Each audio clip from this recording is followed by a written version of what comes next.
அருண்ராஜ் இப்போ நகராட்சி பகுதிகளில் தூய்மை பணியாளர்களையும் துப்புரவு அலுவலரையும் மிரட்டினதாக சொல்லி நகரமன்றத்தில் ஒரு எச்சரிக்கை விடுத்திருக்காங்க. அதை எப்படி பார்க்குறீங்க?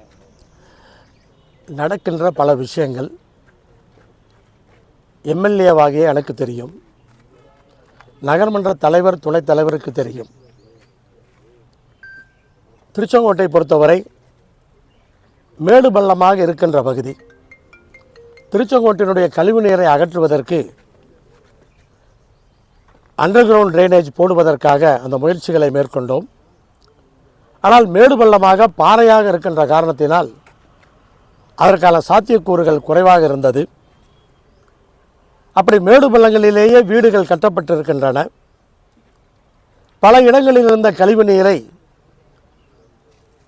அண்டர் கிரவுண்டிலே ஆழமாக பைப்புகளை போட்டு அதையெல்லாம் எடுத்திருக்கின்றோம். ஒரு உதாரணத்துக்கு சொல்ல வேண்டும் என்று சொன்னால், பக்கத்திலே நகரை ஒட்டி இருக்கிற திருநகர் காலனி மிகப்பெரிய முயற்சி எடுத்து ஒரு 30 ஆண்டுகளாக எடுக்கப்படாத கழிவு நீரை இப்போது ஓடவிட்டு இருக்கிறோம்.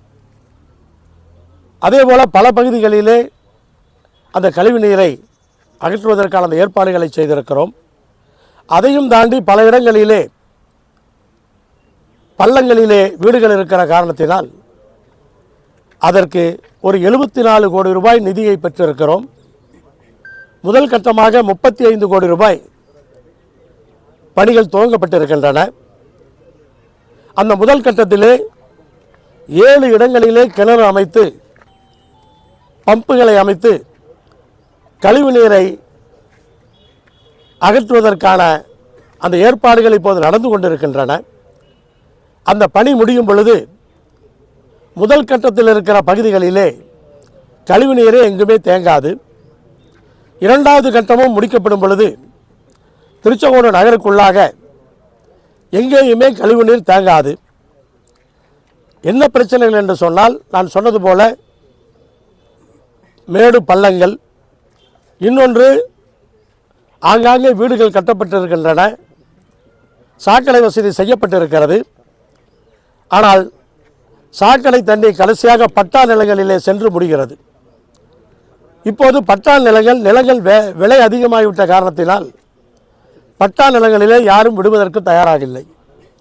அதனால் இந்த கிணறுகளை அமைத்து பம்பிங் செய்வதுதான் ஒரே தீர்வாக இருக்கிறது. அதற்கான அந்த முயற்சிகளை நாம் செய்து கொண்டிருக்கிறோம். அவரை பொறுத்தவரை அவர்கள் தலைவர் எப்படியோ அந்த வழியிலே அவர் இருக்கிறார். அவர்கள் தலைவரை பொறுத்தவரை நான் சுருக்கமாக சொல்ல வேண்டும் என்று சொன்னால், பாரத பிரதமர் மோடி அவர்கள் தமிழ்நாட்டுக்கு வந்த பொழுது இரட்டை என்ஜின் ஆட்சி அமையும் என்று அவர் மதுராந்தகத்திலே பேசினார். அதற்கு தமிழ்நாட்டுடைய முதலமைச்சர் அவர்கள் இரட்டை என்ஜின் எல்லாம் தமிழ்நாட்டிலே எடுபடாது என்பதற்காக அந்த டப்பா என்ஜின் எல்லாம் இங்கு வேலை செய்யாது என்று சொன்னார். முதலமைச்சர் அவர்கள் பாரதிய ஜனதா கட்சிக்கு பதில் சொல்லியிருக்கிறார். பாரதிய ஜனதா கட்சிக்கு முதலமைச்சர் பதில் சொன்னால் தமிழக வெற்றி கழக தலைவர் விஜய்க்கு என்ன பிரச்சனை? எப்போது பாரதிய ஜனதா கட்சிக்கு அவருடைய கருத்துக்களுக்கு யார் விமர்சனம் செய்தாலும் இவர் கருத்துக்களை சொல்ல வேண்டிய அவசியம் இல்லை. இவர் அந்த இரட்டை என்ஜினை பற்றி என்ன சொன்னார் என்று எல்லாத்துக்கும் தெரியும். முதலமைச்சர் இவரை பற்றி சொல்லவில்லை.